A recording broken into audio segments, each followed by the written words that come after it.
ramainya orang. Nurse pun letih sebab ramainya orang. Orang pula asal datang ramai-ramai nak cepat. Lambat marah tu. Lama benar doktor dia pun. Tak baca paper ke apa dalam bilik tu. Maki kat doktor. Padahal doktor rehat pun tidak. Kalau dia pergi suntik di klinik swasta, lama juga nunggu pun. Tak ada dia maki doktor tu pun. Sabar dia kalau klinik swasta. Kalau kena klinik kerajaan, swasta, hospital kerajaan, marah benar daripada doktor. Padahal yang doktor kerajaan RM1 je. Yang swasta tu RM150 pun tak apa, diam je. Lambat pula tu, mahal pula tu. Ini tabiat kita yang tak habis-habis lagi tuan-tuan. Tak berubah-ubah lagi budaya kita ni. Cuba tuan-tuan kaji tengok tentang H1N1 ini. Saya dapat maklumat baru ni. Di antara benda yang mereka sedang kaji ialah membuat vaksin untuk menangani selesema babi. Dan di antara vaksin yang mereka buat ialah daripada babi. Macam ular, bila dipatuk ular, maka ubatnya ialah bisa ular. Maka mereka pun kaji, kalau benda dia datang daripada babi, maka ubatnya pun daripada babi jugalah. Bayangkan tuan-tuan, nanti bila semua orang Islam ada vaksin babi dalam badan dia. Sebab tu tuan-tuan kena kaji. Minta kepada saintis-saintis Islam, kaji apa benda ini, H1N1 ni apa. Dan apa yang Yahudi sedang buat sekarang, mereka mengeluarkan sekarang ini penyelidikan besar-besaran untuk buat babi sebagai salah satu penyembuh kepada selesema babi. Ini satu bentuk yang mungkin kita boleh anggap mereka lah yang mereka cipta virus H1N1 untuk membuat satu benda yang lebih besar, merosakkan umat Islam. Kalaulah umat Islam ni tuan-tuan pegang dengan Nabi, dia tak pegang Nabi waktu buka puasa ya. Ini tidak, waktu buka puasa tu tak boleh makan nasi dengan lauk, makan kurma dengan air. Sunnah Nabi. Pertahan sungguh. Siapa-siapa yang makan nasi dulu sebelum sembahyang maghrib, bid'ah. Tapi Nabi Muhammad dah lama dah sebut, makanlah habbatus sauda. Ada hang ikut? Ada kamu ikut makan habbatus sauda? Nabi kata habbatus sauda itu ibu kepada segala ubat, melainkan satu, mati. Berapa ramai yang yakin dengan habbatus sauda? Kenapa kita tak yakin dengan ubat jintan hitam? Dan Nabi sebut habbatus sauda, habbatus sauda. Baru ni ada satu doktor telefon saya. Saya kata kena buat habbatus sauda bagi makan orang. Umat Islam kena makan ubat yang Nabi kata penyembuh kepada segala penyakit. Habbatus sauda. Yang kedua madu lebah. Kenapa tak buat? Yang ketiga kurma. Buat. Kena kaji balik apa yang Allah Ta'ala sebut dalam Quran, apa yang Nabi kata dalam hadis. Ini tidak tuan-tuan. Kita hanya nampak sunnah Nabi itu makan kurma. Tak boleh makan nasi bila buka puasa. Lepas sembahyang maghrib baru boleh makan nasi. Bergaduh satu masjid.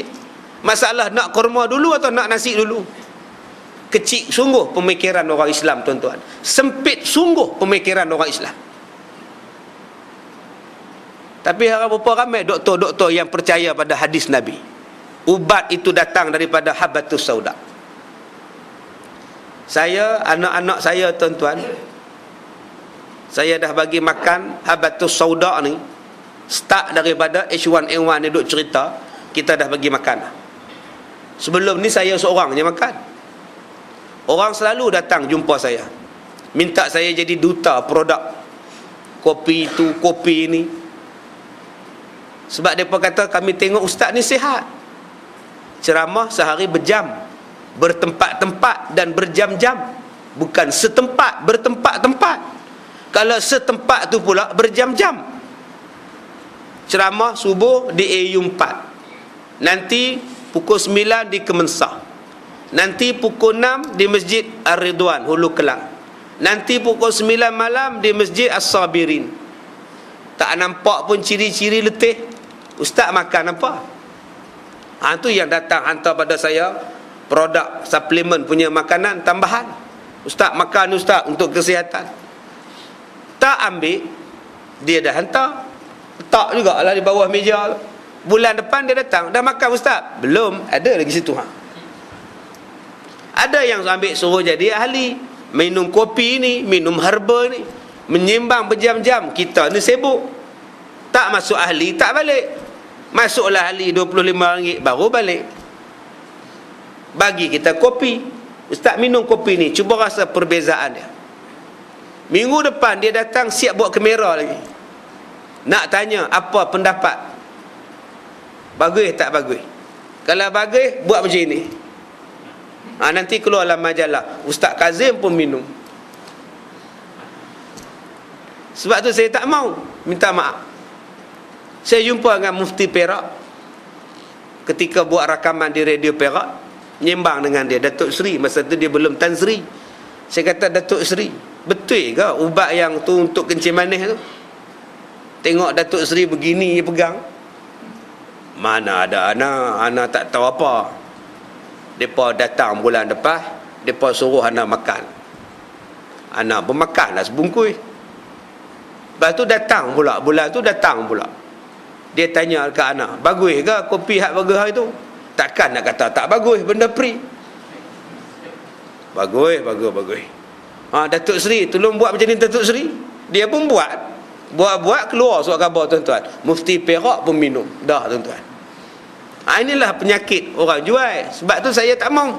Tuan-tuan datanglah jumpa saya. Nak jual apa, nak bagi apa, saya tengok je. Saya tak makan lah. Tetapi tanya orang rumah saya, apa suplemen saya makan, kopi apa saya makan, herba apa saya makan. Tak. Saya cuma ambil habbatus sauda, madu lebah. Itu saja. Minum pagi-pagi sebelum sembahyang subuh, sebelum benda lain masuk dalam badan, madu dulu. Biar madu tu berjalan dalam badan kita, bersihkan badan kita. Nanti sarapan pagi saya makan oat 1 gelas. Kemudian kita ambil habbatus sauda 2 biji sehari. Sudah, insya-Allah sihat. Anak saya demam. Pergi ke doktor 42.2 panas dia. Bagi sebiji habbatus sauda malam, besok bagi sebiji. Main. Petang tu boleh main lah. Habbatus sauda tuan-tuan. Sahabat saya anak ada H1N1 1 tahun 8 bulan kena semua babi. Cucu dia minta maaf. Kita suruh makan habbatus sauda, buka, tuang, bagi dia minum. Alhamdulillah sihat dah budak. Ini yang kita kena yakin. Kenapa kita tak yakin dengan Islam? Kenapa kita tak yakin dengan Rasulullah? Kita hanya buat kempen basuh tangan, bersin, tutup mulut. Bila batuk, guna tisu. Tapi kenapa kita tidak mengambil perubatan? Orang Yahudi ni kata Abdullah bin Salam, mereka ni suka menipu. Macam-macam benda mereka boleh tipu. Nak jadi presiden mereka pun mereka boleh tipu. Dulu kan ada satu presiden ketika perang Bosnia Herzegovina, ditunjukkan gambar budak berjalan di tengah-tengah perang. Wartawan ambil gambar budak ni berjalan dalam runtuhan bangunan, asap berkepul-kepul, kereta terbakar, orang mati. Budak ni dalam keadaan berserabut, berdebu, lalu di hadapan calon presiden ini arahkan cari budak ni sampai dapat. Akhirnya dapat. Budak ni pun didukung oleh calon presiden. Seluruh rakyat dia tengok, oh bagusnya presiden kita, pangkah. Padahal budak tu berjalan di hadapan gambar. Tu double impose ke super impose?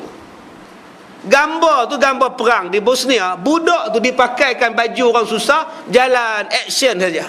Yang kita ni percaya, oh, kesiannya budak ni. Itulah Yahudi tuan-tuan. Dia berlakon boleh. Sebab tu berhati-hati. Yang kedua kata Abdullah bin Salam, orang Yahudi ni ialah orang yang suka buat jahat, buat mungkar. Kalau Tuan bagi tahu kepada mereka, saya masuk Islam, nanti mereka akan mencela saya, marah saya, silap-silap saya dibunuh. Nabi kata, Abdullah, kamu masuk di dalam, aku akan berhadap dengan orang Yahudi. Nabi Muhammad pun panggil semua orang Yahudi Madinah. Wahai orang-orang Yahudi, sahabat-sahabat Yahudi, Kamu kenal ke